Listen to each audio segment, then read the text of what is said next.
What challenges hinder applying ancient church growth to today's churches? What challenges do we face when trying to apply the growth principles of the early church to our modern churches? This is a question that many church leaders and members are asking today. The early church experienced remarkable growth, but the context in which it thrived was very different from ours now. First, we must consider the cultural and social context. The early church flourished in a tight-knit community where believers shared meals, fellowship, and a commitment to the teachings of the apostles. This unity fostered daily growth. In contrast, many modern churches operate in individualistic societies where community life is often fragmented.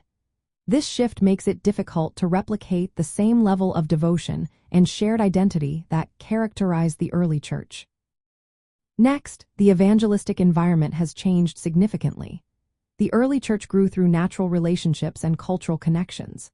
For example, the Apostle Paul began his ministry in Jewish synagogues, where shared heritage made it easier to spread the gospel. Today, churches often encounter diverse and secular populations, making it challenging to find common ground for evangelism. This diversity requires flexible approaches, which can be hard to implement consistently. Structural and leadership challenges also play a role. The New Testament church emphasized commitment to teaching, fellowship, and prayer. However, modern churches often struggle to maintain this focus amid competing priorities. Leadership styles today may differ from the servant-hearted leadership seen in the early church, which can impact spiritual growth and community cohesion.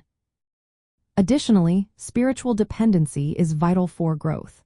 The early church relied heavily on the guidance of the Holy Spirit in their decisions.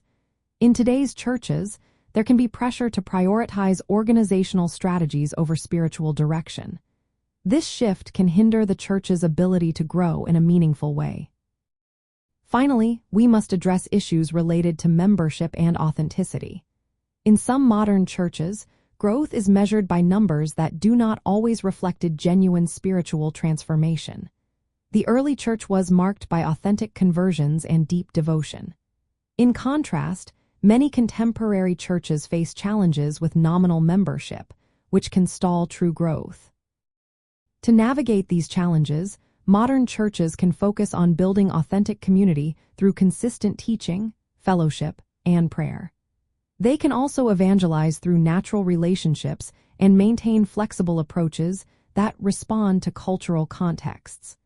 Leadership should empower and encourage believers, similar to the role Barnabas played in Antioch.